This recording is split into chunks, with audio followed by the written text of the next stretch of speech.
You're listening to Protecting What Matters by the Ohio Department of Commerce. Commerce is Ohio's chief regulator, and we play a vital role in keeping you safe by protecting your property, your money, and some of the products you use every day. This is designed to bring awareness to important issues and help educate consumers and businesses. Join us as we chat with trusted industry experts focused on providing you with the tools you need to help you protect what matters most in your life. We use the term life safety a lot, and that is paramount to every project and always comes first. And it always comes first in our decisions about code. This is why the inspection process is so critical. You'd not want electrical wiring to be installed improperly and be covered up by drywall or other materials that could be a potential fire hazard later, or plumbing pipes that may not meet certain standards that could potentially leak or release dangerous gases or could be a detriment to life safety. Thank you for tuning into this episode of Protecting What Matters. You may have heard of building codes, but have you ever thought about how they're formulated, who creates them, and just what they mean to you? Well, I'm Jared Clay, Public Information Officer for the Ohio Department of Commerce, and joining me today is Board of Building Standards Chair Tim Galvin. And on this episode, we're going to discuss the state's new building, mechanical, and plumbing codes, how they're created to keep up with the times, and what they mean for you in your everyday life. So earlier this year, on March 1st, after months and months of hard work, the new building, mechanical, and plumbing codes went into effect. So to start today's episode, Tim, can you just talk a little bit about what the building codes are and what they do, especially for some of our listeners who this may be the first time they've heard of this? Sure, Jared. I'd be happy to. Building codes are established to set a bare minimum standard by which all residential and non-residential projects are designed, permitted, and constructed to make sure the citizens of Ohio can dine, live, play, work, worship, and travel safely without worrying about whether or not buildings are safe. These codes are uniform throughout the state of Ohio and followed by all designers, builders, code officials to complete projects throughout the state. Now, talked about they went into effect March 1, but they were actually adopted last summer of 23, and touched on it just a little bit, months of work. Can you talk about that process, how from beginning to end, how they're kind of thought of to the point where they're adopted? Absolutely. And months of work is actually an understatement. It was years of work go into doing these. We had planned on starting the current update in March of 2020. So that was right about when COVID hit. Sure. And it got a little complicated because then we couldn't come together and meet, and it took the legislature a while to allow us to meet electronically. But they acted pretty quick. So we started the review in April of 2020. So the staff at Ohio Board of Building Standards, they go through the new codes issued by the International Code Council, the ICC, and they highlight the changes from the previously adopted Ohio Building Code, which is the OBC, and the last code was adopted in 2017. So it's been about 7 years. And it's a painstaking process.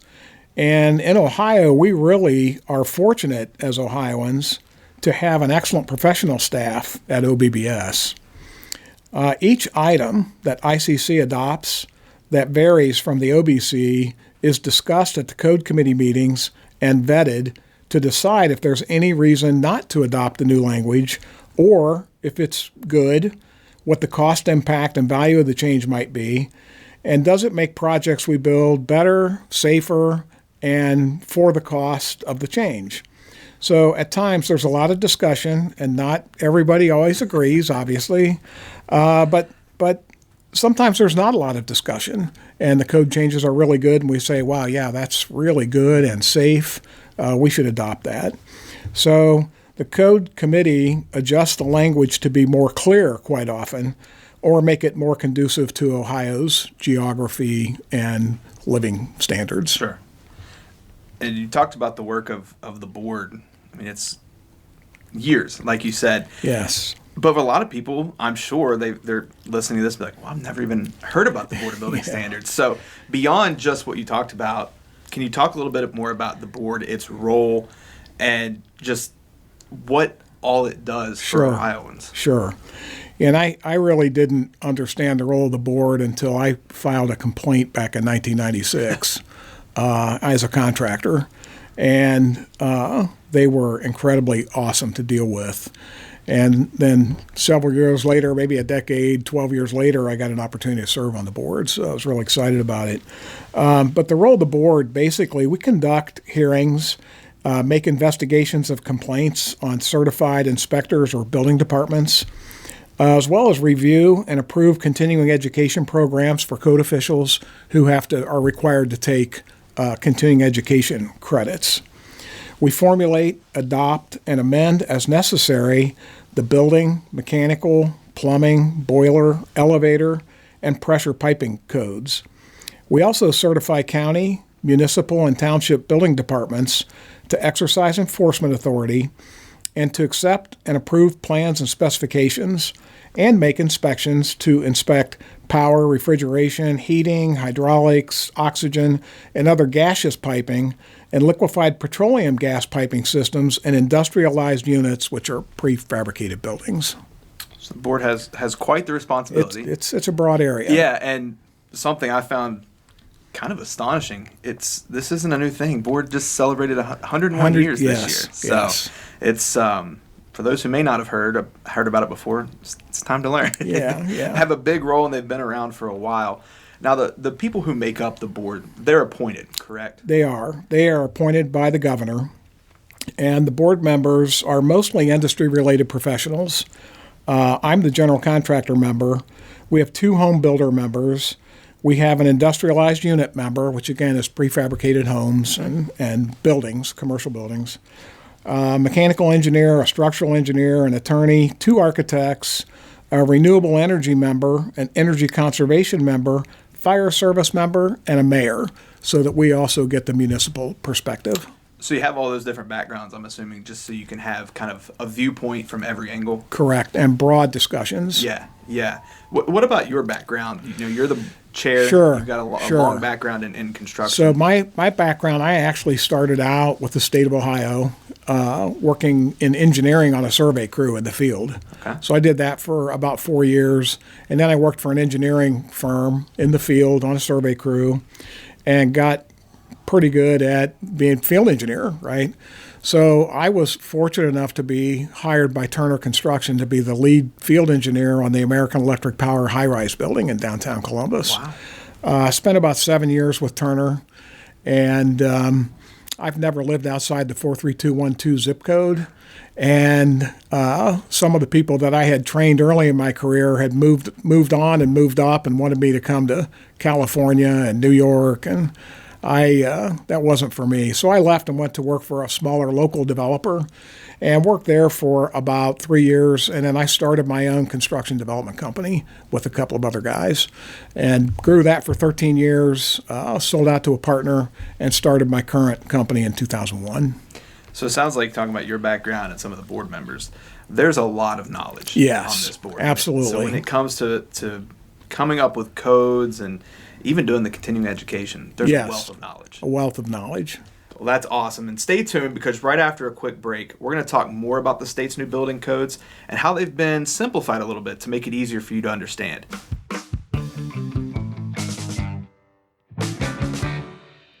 It's your money. Come and claim it. The Ohio Department of Commerce Division of Unclaimed Funds is safeguarding nearly $4 billion in unclaimed funds. So there's a good chance you or someone you know has money waiting to be claimed. Just head over to our website, unclaimedfunds.ohio.gov, to search for your name, the name of a family member, or a loved one to see if you have an unclaimed fund.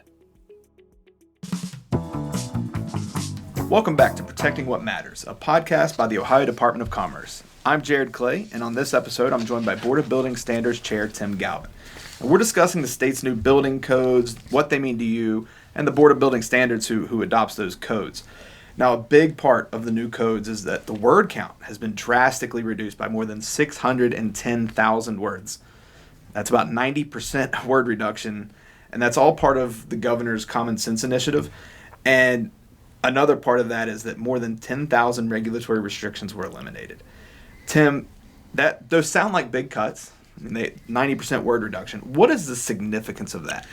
Yeah, they're huge, and I got to see the governor's press conference when the lieutenant governor pushed all those books in the trash can, which was very effective and got the point across really well. But to be honest, I mean, to most people, even in the industry, professionals, the building codes are complicated. To keep buildings and people safe, there are a lot of factors that go into designing a project to meet the codes.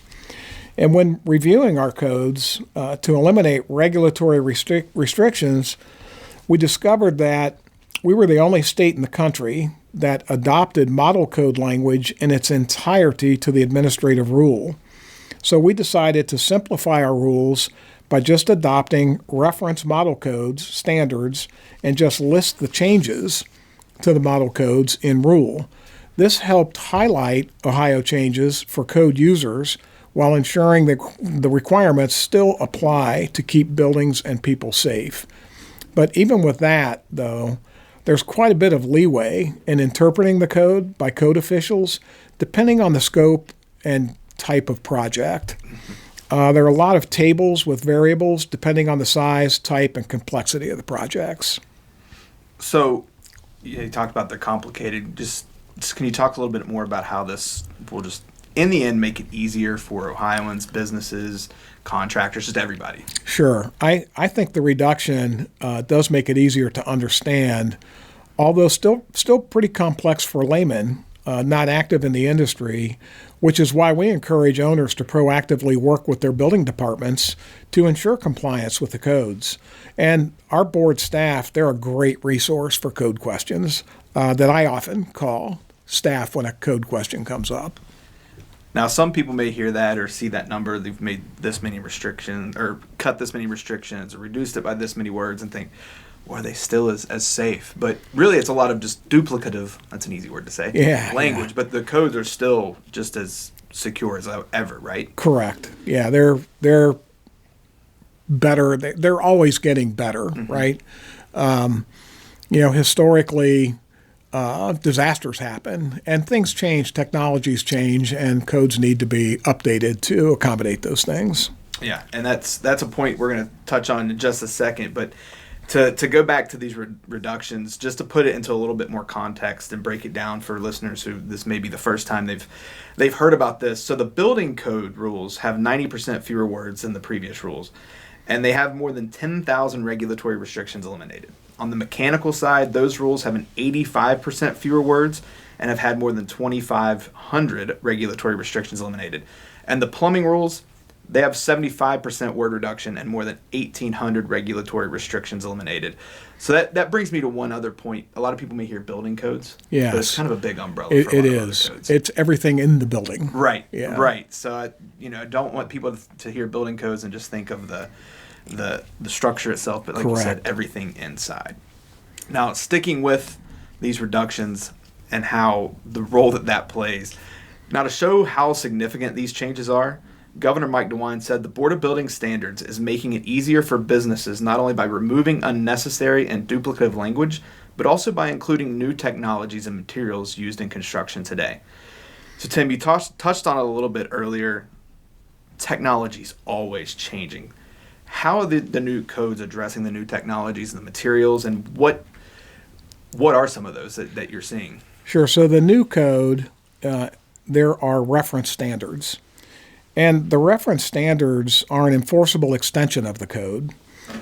Standards supplement the code by setting forth conditions or requirements that a material or method has to meet, thereby providing an acceptable level of safety for building occupants and owners.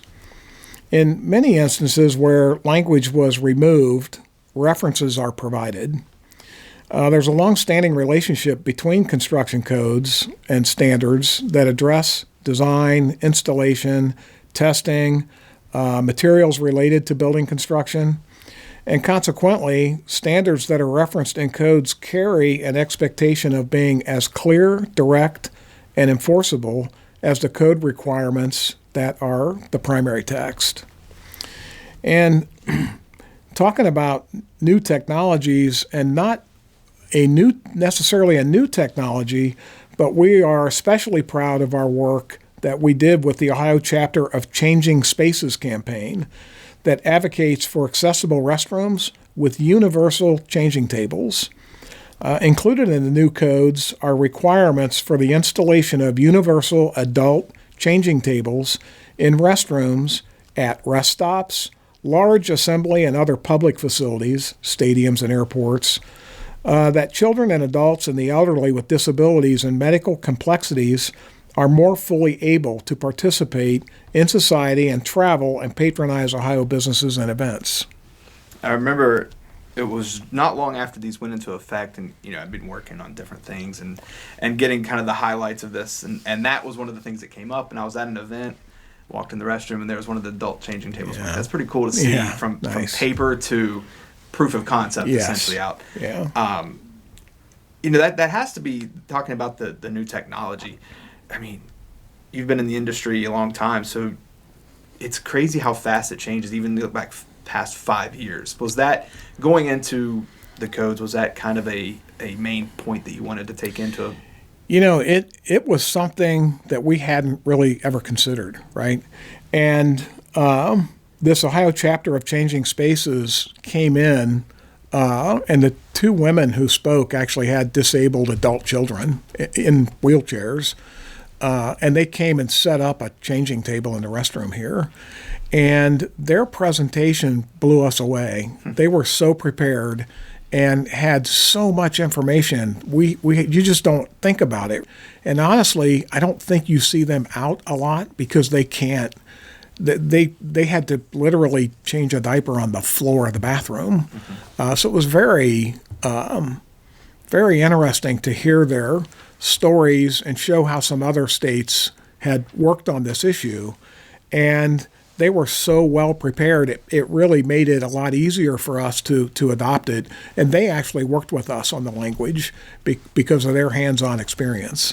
Now, is that something, in addition to that, with kind of hearing from the public or hearing from people who are out and about, is that something that you take into consideration regularly when looking at codes? Absolutely. So we always have stakeholder input. We put out bulletins and announcements, ask people for feedback, because there's a lot of knowledge out in the industry too, right? Mm-hmm. So, and the public, we always welcome public comments, and every board meeting we open the floor for public comments. So, yeah, with anything, it's good to hear from the people, quote unquote, on the ground. Correct. Who these are really going to be impacting. So, if you're listening, you've learned a lot about the new building codes and how they were created and put into place. But after one more quick break, we're going to talk more about how they really impact you.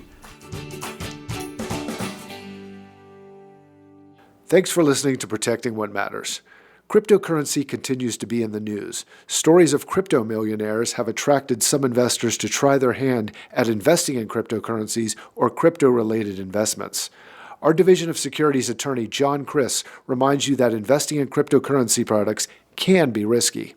And so if you are getting involved into a cryptocurrency investment, you need to be aware that it's oftentimes not based on, the valuation is oftentimes not based on the cash flow being produced, but in reality is just being based on some appreciation of the price that you hope will happen and may not. So it gets back to, we want people to be aware of the risks of these investments and be aware of what they're getting themselves into before they get into it. For more information and tips on investing, visit com.ohio.gov. Thank you again for tuning in to Protecting What Matters. I'm Jared Clay, and joining me is Tim Galvin, Chair of the Board of Building Standards. And Tim, we've talked in detail about the new building codes, and now many people may be listening and saying to themselves, okay, what exactly does this mean to me? And now that we're moving into summer, the warmer months, it's kind of building season, so many people working on projects or an expansion to their home, what have you. What can they do to make sure their project is compliant with codes and in turn safe? Yeah, that's a great question, Jared. And I think a lot of people don't know if they need to get permits for work to be done. In some instances, for minor maintenance work, permits and inspections may not be required. But if you're doing a larger project, or adding a deck or a room or a building addition, garage, whatever it is, or a major renovation, it really is advisable to hire a registered design professional to design the project and get it permitted, even if the property owner wants to do all or some of the work. Having a clear, concise set of documents for qualified contractors to provide hard estimates for the work are good, and having clear drawings that detail the scope of the work and having professional inspections to approve the work, even if the homeowner installs it, are very beneficial to the person spending the money to ensure that the work is safe and doesn't endanger anyone who occupies the space, including their family. So, whether it's a business or home or a project like you were mentioning there, how are the codes enforced? People might be saying, I'm going to build a deck or whatever. Sure. No one's going to know. How are they enforced? Sure. So once a building permit is obtained, the property owner may perform the work if they choose or hire a contractor. And if it involves plumbing, electrical and heating, and air conditioning, I think it'd be very difficult for a homeowner to understand the requirements of properly installing those technical items.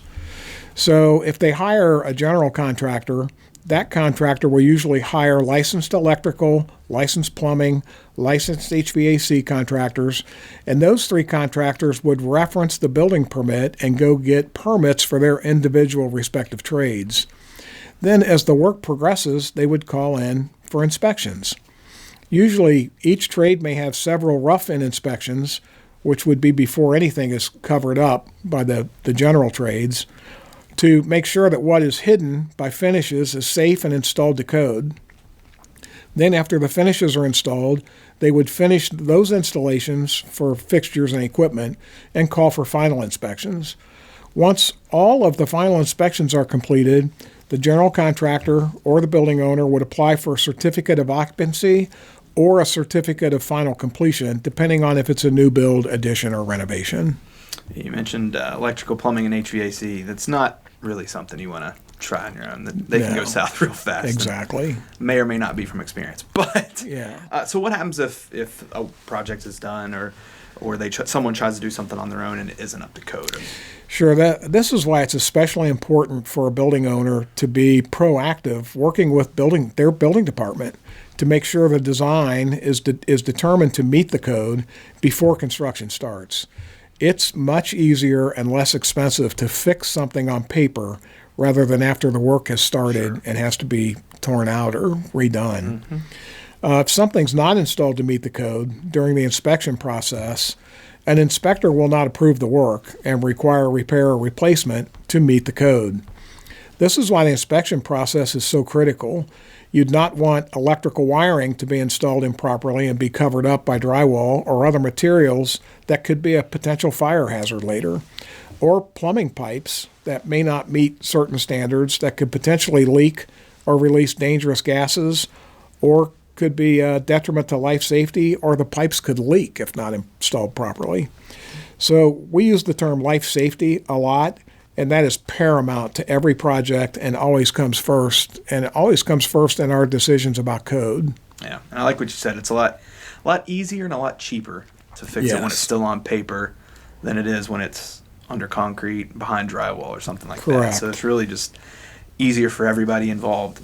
So there may be somebody who hears this podcast or sees something that we've put out about the new code, sees an article, what have you, and they read this and think, oh man, I had some work done 10 years ago under the old codes. And they're like, man, what do I have to do? But that's not really the case. Those are grandfathered in, right? They are, that's correct. And the codes are updated, again, mostly based on life safety factors. If you have a property that you had work done on by licensed contractors 20 or 40 years ago, it's most likely safe. However, as I stated earlier, codes are complex, and if you're doing a major renovation or addition, and there's a good likelihood that many of the life safety items would need to be updated.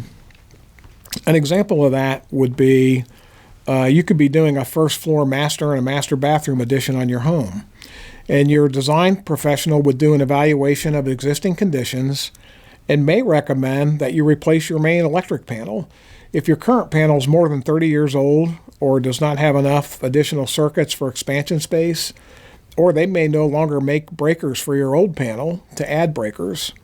So, and you may find the battery-operated smoke detectors that you counted on for so many years are no longer the norm for sleeping rooms, and that they will have to include hardwired smoke detectors. Those are just a couple of examples. Yeah, our friends over at the State Fire Marshal will be happy to hear you talk about the smoke detectors in the bedrooms especially. Sure. So earlier you mentioned the last time codes were updated was 2017. Now that we have the new codes, 2024, how long is the normal, I guess, lifespan for a code? Sure. Or when could we expect, new rules to be adopted down the road? Sure. Well, the last codes were adopted in 2017 for the OBC, but the Model Energy Code, we were still on the 2010 Model Energy Code. And the reason for that was the changes in the Model Energy Code were costly, and the cost-benefit analysis we just didn't see for years. But in the 2024, we're making a huge leap of adoption of the new energy code. But again, each code cycle is carefully vetted and considered. So we also work at the pleasure of the governor through the Director of Commerce, and I expect we'll be looking at a major code update in 2029 or so. However, we do constantly respond to petitioners that request code changes, updates, and those come throughout the year when situations come up and they say, hey, this isn't working, we would like you to look at this, and quite often we adopt those changes. And that kind of goes back to what you were saying about the stakeholders and public. Correct. Hear from them, take what they have to say, and put it into use if you can. So, Tim, I really appreciate you coming on today. I know I've learned a lot. I hope our listeners have about a topic that's really important they may not have heard of. Before we wrap up, is there anything else that we missed or that you'd like to add? Now, the only thing is, I'd like to reiterate that the citizens of Ohio are in very good hands when it comes to building codes and code safety in all buildings throughout Ohio. We are really lucky to have one of the best, if not the best, building board staff in the nation, and I'm grateful to serve with every one of them, and they are always so helpful and great to work with. Well, to wrap up this episode, I'd like to once again thank Board of Building Standards Chair Tim Galvin for joining me and really taking a deep dive into Ohio's new building codes, what they mean for Ohioans, how they were established. Hopefully after listening to this, all of the listeners, you have a better understanding of the importance of the codes and how they keep you safe and why they're so important. If you would like to learn more, just head over to our website at com.ohio.gov/DICO and click 2024 Ohio Building, Mechanical, and Plumbing Codes under the Featured Resources tab. Thanks for listening, and be sure to join us next time on Protecting What Matters.